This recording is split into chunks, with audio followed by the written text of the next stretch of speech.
Welcome to the Inclusive Leadership Coaching Podcast. I'm Terri Donahue, your neurospicy inclusion coach. I am an ICF PCC life and leadership coach, passionate about social justice and specializing in neurodiversity. My purpose on this journey is to partner with you as you build an inclusive coaching practice that expands your impact. Here on the Inclusive Leadership Coaching Podcast, we believe leadership isn't just about titles or positions of power. It's about behavior, collaboration, and creating real, inspiring change.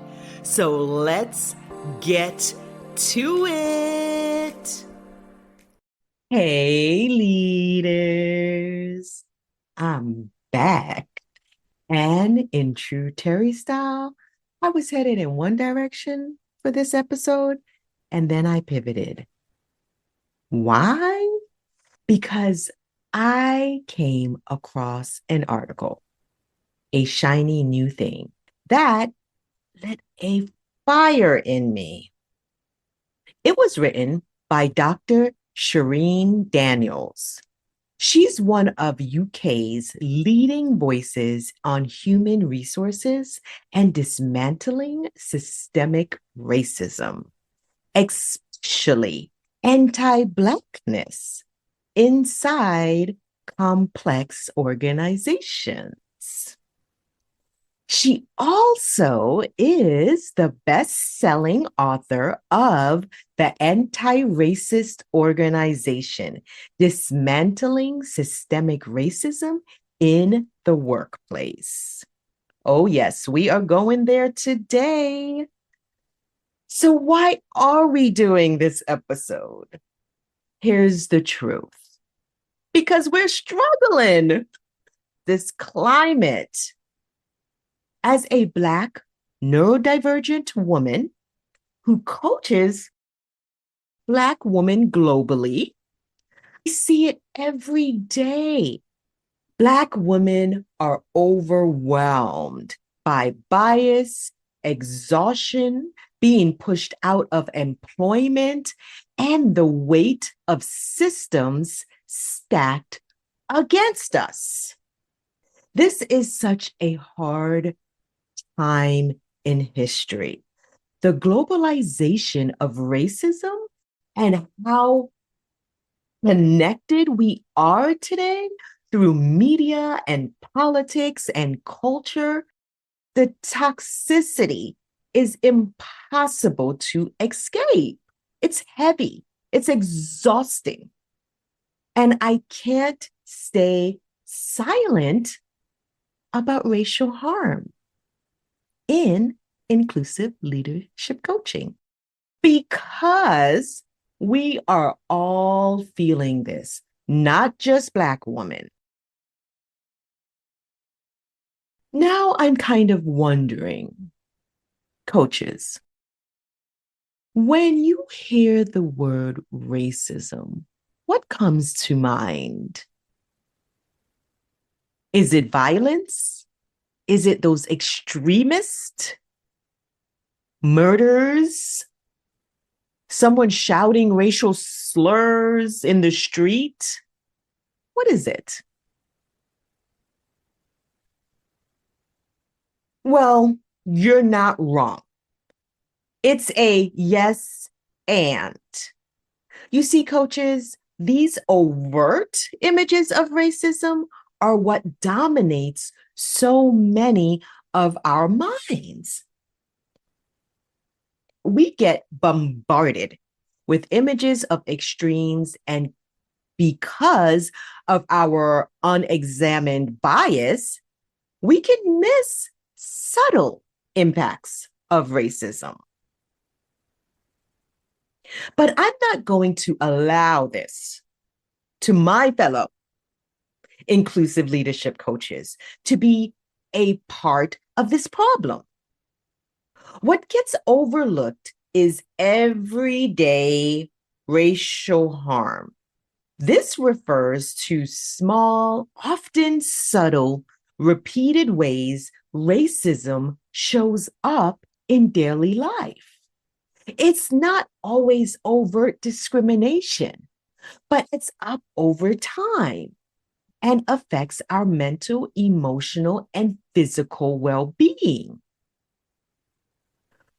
Coaches, we don't have to see it to know it's there. I mean, we don't see gravity, but we believe and know it exists, don't we? And to get us drilling on down, before we get to Dr. Shireen's article, I kind of want to share a personal story. Why this article ignited this pivot. One day, I'm chilling, right? At home. And I don't know, sometime back, okay? I was just minding my own business at home when I looked up and I saw a person in my backyard. So I went to find out what is he doing and where is he going and who is he? I went out and I noticed, oh, it was a neighbor crossing back into their yard. When I asked what he was doing, he gave me an attitude. He gave me an attitude, okay? I told him to leave. And he told me I didn't have the right to talk to him. I didn't have the right to talk to him with my skin color, is what he said. And there was a whole bunch of other things said, of course, especially after that. He then said he was going to harm me like some other woman he knew that he harmed in the past. And I'm like, what? So, of course, anyway, he's so lucky my emotional intelligence practice was strong because it could have been a whole different story.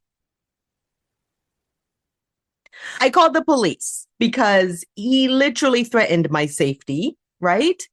Do you know they did not arrive until 24 hours later?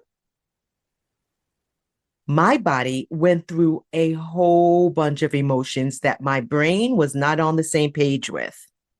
I was in fight and flight mode, body and everything. Okay. And I also had to repeat this traumatizing story, maybe 10 times to the police officer to get them to come to my house. Do you know they wrote him a $65 ticket for trespassing? So for the next 3 months, my body was very jumpy in my own home. I remember the next day after the incident, I cried in the parking lot. I would side-eye different people that crossed my path. There was no trust, no safety, and definitely not a feeling of belonging in my own neighborhood. I felt very alone and powerless, and also very dehumanized.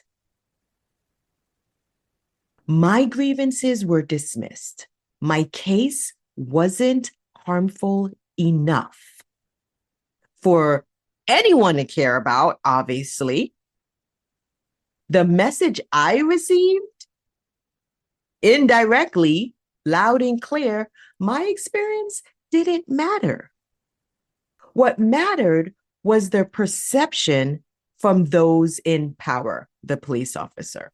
And it didn't fit the bill as big enough, I guess, to count. But here's the thing. The following week, I was bullied at work by a coworker. I mean, just consistently devalued based on biased perceptions and ignorance. The persistence of racial hardship is so real and invisible to most. This is what was going on in my space. And that's the thing with racial harm. It's not always about that one incident. It's the compounding layers of harm. Black, neurodivergent, trans, immigrant women, the ones living at the intersections of multiple identities who bear the heaviest brunt of systemic oppression every single day.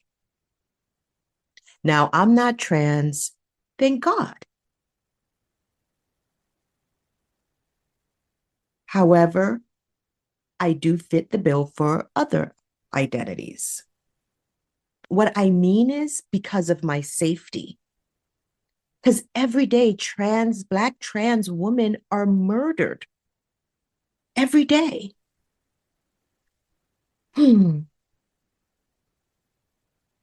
Let me share what Dr. Daniels writes about the harm in the workplace. So you can kind of start to get what I'm putting down if you're not already. She says, offices, universities, charities, corridors of power are assumed to be neutral, professional, even meritocratic. A place where people can thrive if they work hard enough. But workplaces are one of the most enduring sites of racial harm. She continues, one reason racial harm persists despite our collective depth of action over the past few years is due to how senior leaders respond when the topic is raised.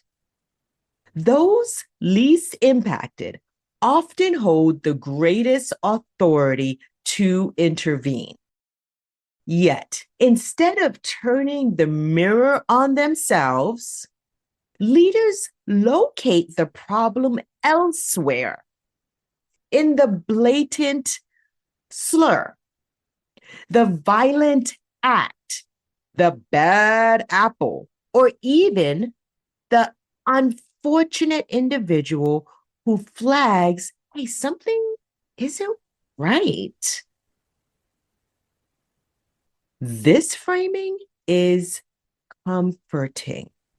It allows leaders to say, that isn't us, that isn't me, without asking the hard questions about how their own decisions, policies, and cultures sustain the very outcomes they condemn. The result?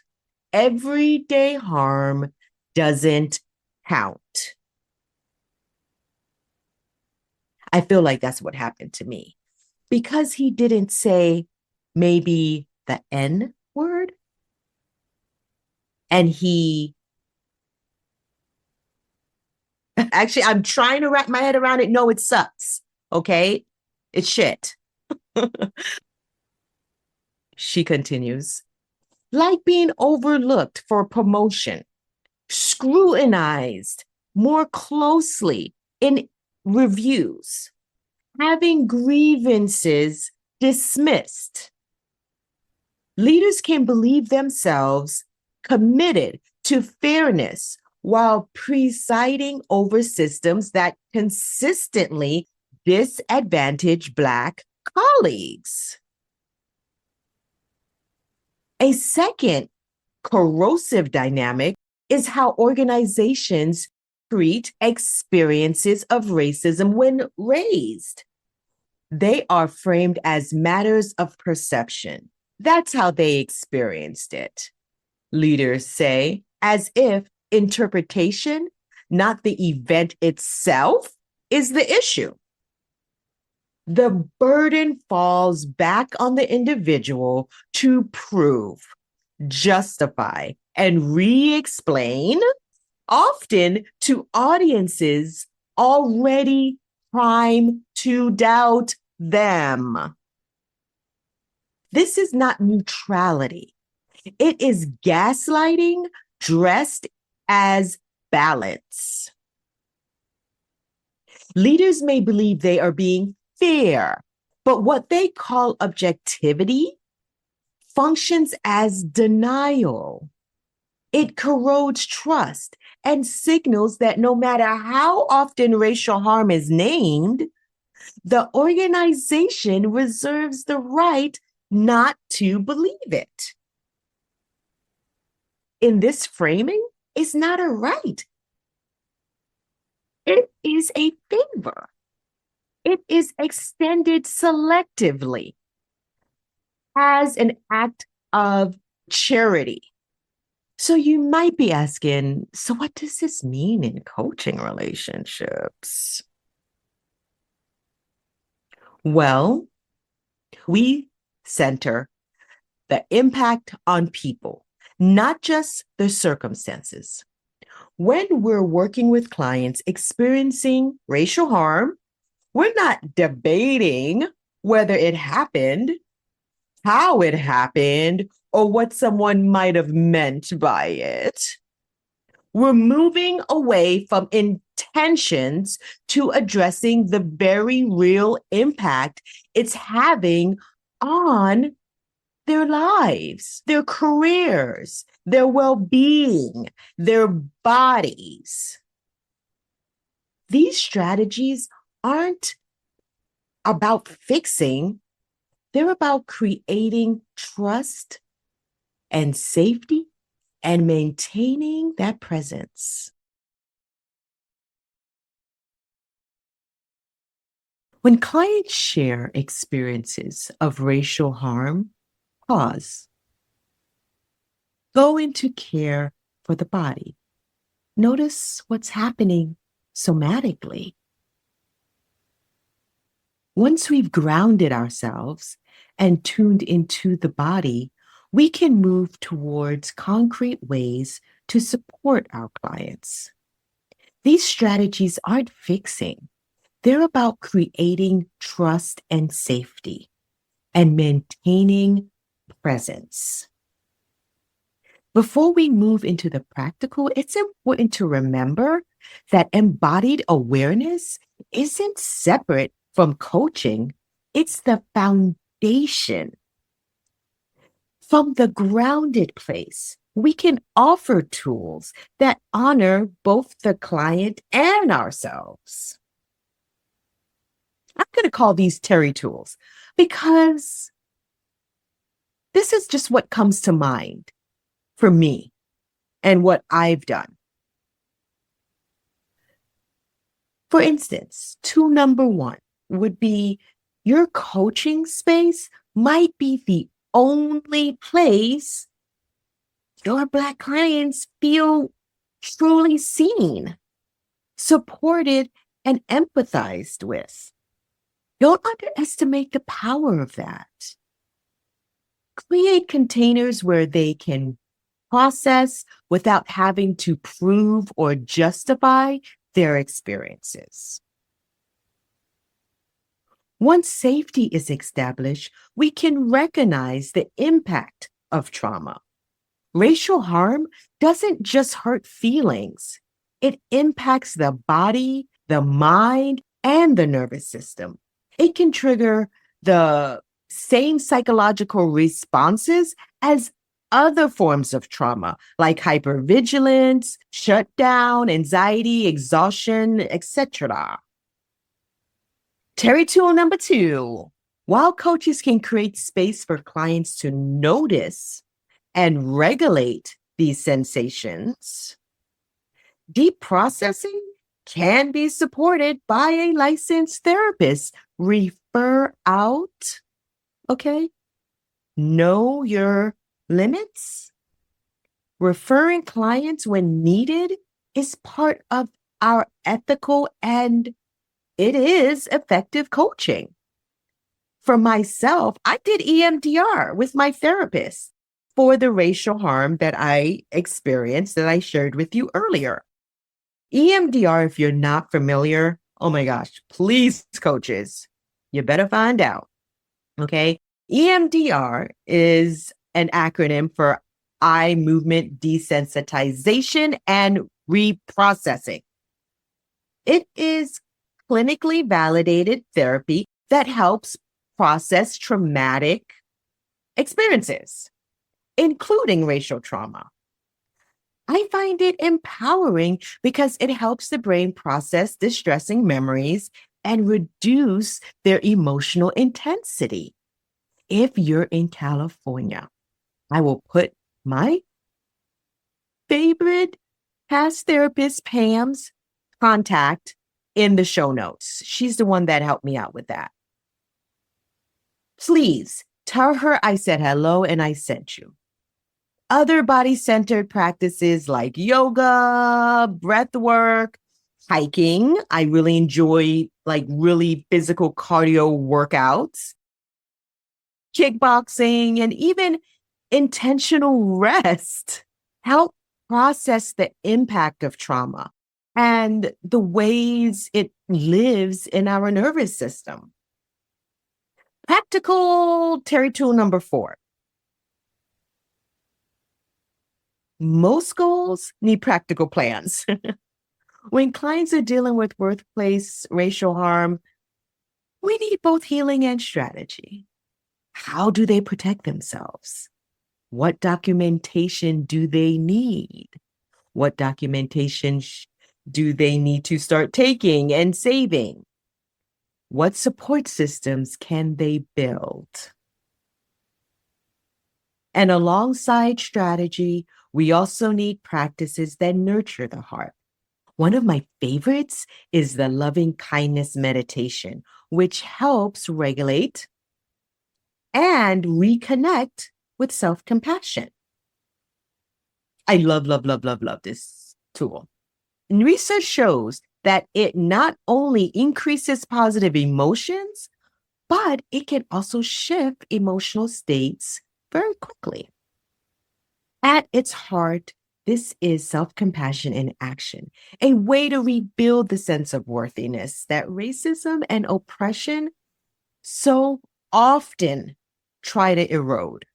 It's not a quick fix, but it is profoundly human way to reclaim love and safety and belonging, starting from within. Now, let's talk about caring for ourselves, which I'm thinking maybe I should have done that first, whatever. Coaches, we're living in a time where the racism that always been there is showing itself more openly, more loudly. I invite us to tend to our own racial well-being and care for ourselves as we do this work. I can't pour from an empty cup, neither can you. And it doesn't matter your race. Self-care isn't optional.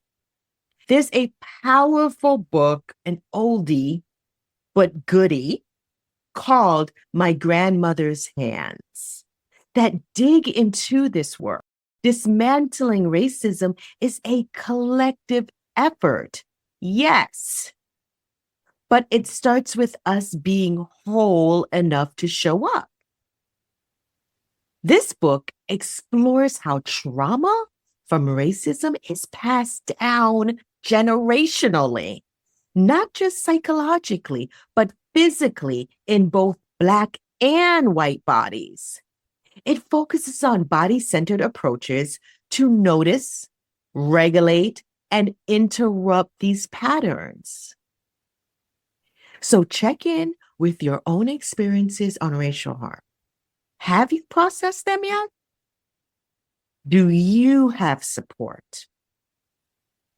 Are you carrying clients' pain in ways that aren't sustainable? Have you thought about that? I know I do. Listen, please do not hesitate to reach out to me if you are looking for a coach to journey alongside you as you do this work, regardless of your race. I can partner with you in crafting these practical tools specifically for you and or your clients. Now, I kind of want to talk about something that's coming up more and more in our field, especially right now in this politically charged climate. Many of us are finding ourselves working with or being asked to work with clients whose values fundamentally misalign with ours.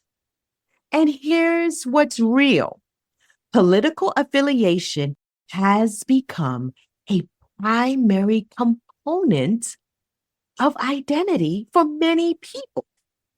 Yet hardly any training programs address this part of culture or how it affects our coaching relationships. Our professional code of ethics tell us to partner with others, both within and across multiple social identity groups. It tells us not to discriminate, and yes, we're human beings with our own moral framework. Those same codes also say we shouldn't condone prejudicial activity based on race, gender, sexual orientation, or disability. So what happens when a client's political identity includes bigoted views? That's not theory. That's happening in our practices right now. And coaches, especially those from communities that are pushed to the margins, we need to talk about the harm this causes us. Working with clients whose views dehumanize or marginalize people like us, like me, that's not just uncomfortable. That can cause real psychological harm. So let me say this clearly. Your well-being matters. Boundary setting is professional. You're allowed to define your coaching niche. I specialize in supporting leaders who are committed to neurodiversity and inclusion. Okay, period, full stop. That's perfectly legitimate scope of practice. You're not required to be all things to all people. And if you don't stand for something, you will fall for anything. Put your values everywhere. Website, LinkedIn, everywhere. Be clear about who you work with, your coaching philosophy, and allow what is not for you to be not for you. So, for instance, establishing agreements, they actually say in the core competencies for ICF, describe one's coaching philosophy and clearly define what coaching is and is not for potential clients. Core competency 3 explicitly states you should partner with the client to determine client-coach compatibility. Ethics allows you to refer clients to other support professionals as appropriate. So my interpretation of that is the ethical standards supports us in being clear about our coaching specialty and determining with the client whether we're the right fit. If someone doesn't believe in inclusion and we specialize in inclusive leadership coaching, that's not about imposing our values. That's about honest compatibility. We literally cannot deliver what they need because the approach itself is built on principles they might reject. This is similar to how a vegan nutritionalist, for example, would not be the right coach for someone seeking a carnivore dietary coach. That's not judgment. That is a fundamental mismatch. So let's wrap this up. We started this conversation talking about how racism gets reduced to its most extreme forms and allowing everyday racial harm to fly under the radar. But here's what I want you to take away. Every time we witness, believe, and respond to racial harm in our coaching spaces, we're disrupting the pattern. We're saying that these experiences count, that they matter, that they deserve support and action. Our dreams of truly inclusive coaching needs practical plans. That means getting comfortable with uncomfortable conversations about race. It means centering impact over intent. It means creating spaces where BIPOC clients, Black, Indigenous, people of color, don't have to prove their experiences to be believed. This is such a big conversation. I can go on and on. I mean, we can get into internalized racism and the extra burden from that we carry. This work isn't easy, but it's necessary. And this conversation isn't either. And coaches who are committed to justice, we don't get to sit this one out. Start the conversation. You could actually use the therapy framework. I don't remember what it's called again. But when you ask your client, how does it feel working with a Black coach? What is that experience like if it's with a white client, or vice versa? How does it feel working with a white coach? Asking your Black or BIPOC client these questions to open up the conversation. Remember, transformation happens in relationships. And being believed is the first step towards reclaiming our power and doing something about it. Until next time, keep being inclusive and keep being courageous enough to have the hard conversations. Thanks for listening. And listen, do me a favor. Like, subscribe, follow me on LinkedIn. Tell me what I missed. If you're a leader in an organization, coach in an organization, please check out Dr. Daniel's article. Bye. Boom! Shakalaka! And that is a wrap on this episode of the Inclusive Leadership Coaching Podcast. If something in today's conversation got you thinking, I would love to hear about it. Connect with me on LinkedIn or at terridonahue.com. And hey, if you're enjoying this podcast or you really want to support me, go ahead and subscribe, leave a review, and stick around. There's plenty more to come. Next time, we'll dive into even more exciting conversations. Until then, keep leading with inclusion in mind.